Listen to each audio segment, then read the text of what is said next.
Se conoce como periodo de entreguerras a la franja temporal que abarca desde la Primera Guerra Mundial en 1918 hasta el principio de la Segunda Guerra Mundial en 1939.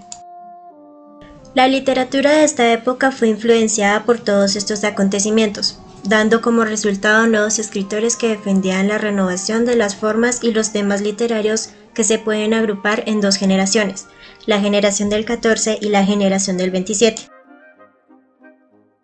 La generación del 14 novecentistas fueron un conjunto de escritores que difundieron en España el arte nuevo que se daba en Europa, mientras que la generación del 27 fueron un conjunto de escritores que se reunieron para conmemorar el centenario de Góngora. En ella mezclan la tradición con la renovación y lo moderno. Como representantes de estas generaciones, en la poesía novecentista tenemos a Juan Ramón Jiménez y en la generación del 27 a Federico García Lorca y a Luis Cernuda. Juan Ramón Jiménez, representante del novecentismo. Su vida estuvo dominada por la enfermedad. Tuvo muchos episodios depresivos. En 1916 marchó a Estados Unidos para casarse con Zenobia Camprubí y allí regresó tras el estallido de la Guerra Civil. Su vida está marcada por la dedicación total a la literatura. Fue premio Nobel en 1956. Sus obras se caracterizan por la búsqueda de perfección. Jiménez divide la producción de sus obras en tres etapas. Etapa sensitiva.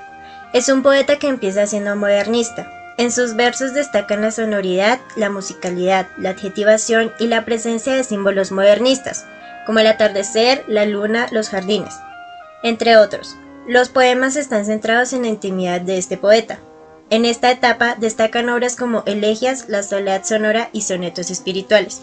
Etapa intelectual. Con Darío, de un poeta recién casado, publicada en 1916, y Eternidades, publicada en 1918, comienza una depuración de todos los elementos ornamentales y la desnudez formal. El poeta busca lo esencial a través de temas complejos, como la soledad, la muerte, la eternidad y la creación. Etapa suficiente verdadera. Durante su exilio americano, la búsqueda de la verdad y el conocimiento desemboca en un peculiar misticismo. Busca la trascendencia a través de la perfección y la depuración poética, identificadas con la búsqueda de Dios en obras como En el otro costado, publicada en 1942, o Dios deseado y deseante, publicada en 1949. Platero y yo. En la etapa sensitiva se encuadra Platero y yo, publicada en 1914, una de las obras más populares de este autor. Es una elegía en prosa poética que se centra en la amistad entre Juan Ramón Jiménez y un burro llamado Platero. La obra está formada por una sucesión de pasajes breves, en los que se describen situaciones, personajes y ambientes que evocan la Huelva natal del autor.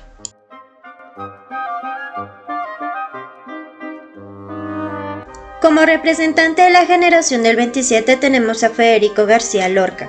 Su temprana y dramática muerte al comienzo de la Guerra Civil, pues fue asesinado por ser una reconocida figura cultural de la República y por ser homosexual, ha acrecentado su leyenda plenamente justificada por la cantidad de sus obras. En sus obras poéticas mezcla la tradición y vanguardia, es un experto en la utilización de metáforas sorprendentes, emplea con maestría los símbolos como la luna, la sangre, el caballo, el verde, entre otros, que sugieren un destino trágico. El tema de la frustración y el destino trágico del ser humano son recurrentes en sus obras. Entre sus obras más importantes podemos encontrar Poema del Cantejondo, publicada en 1931, Romancero gitano, publicada en 1928, Poeta en New York, publicada en 1940. Otro de los representantes de la generación del 27 es Luis Cernuda. Su obra gira alrededor de un tema, el choque entre el deseo, el sentimiento amoroso, y la realidad, limitaciones impuestas por la sociedad. Se trata de un amor homosexual que se enfrenta a la realidad en la que vive. En su producción literaria podemos distinguir tres grandes etapas. Primera etapa, se caracteriza por la influencia de autores clásicos y de las vanguardias, con una marcada tendencia hacia el surrealismo. En esta etapa destaca la obra Los placeres prohibidos. Segunda etapa, el autor renuncia a los experimentos vanguardistas para cultivar una poesía de corte neorromántico, inspirada en los versos de Bécquer, que le permiten expresar el sentimiento de desamparo y soledad. En esta etapa destaca la obra Donde habita el olvido. Tercera etapa, Coincidiendo con su exilio, el autor pasa a emplear un tono pausado y reflexivo al servicio de una serie de temas recurrentes: el desengaño vital, la frustración amorosa, la nostalgia de la patria abandonada y el desprecio hacia el régimen franquista. En esta etapa destacan obras como ¿Quién espera el alba? Y Con las horas contadas. Entre sus obras más importantes tenemos La realidad y el deseo, publicada en 1936, y Ognos, publicada en 1942.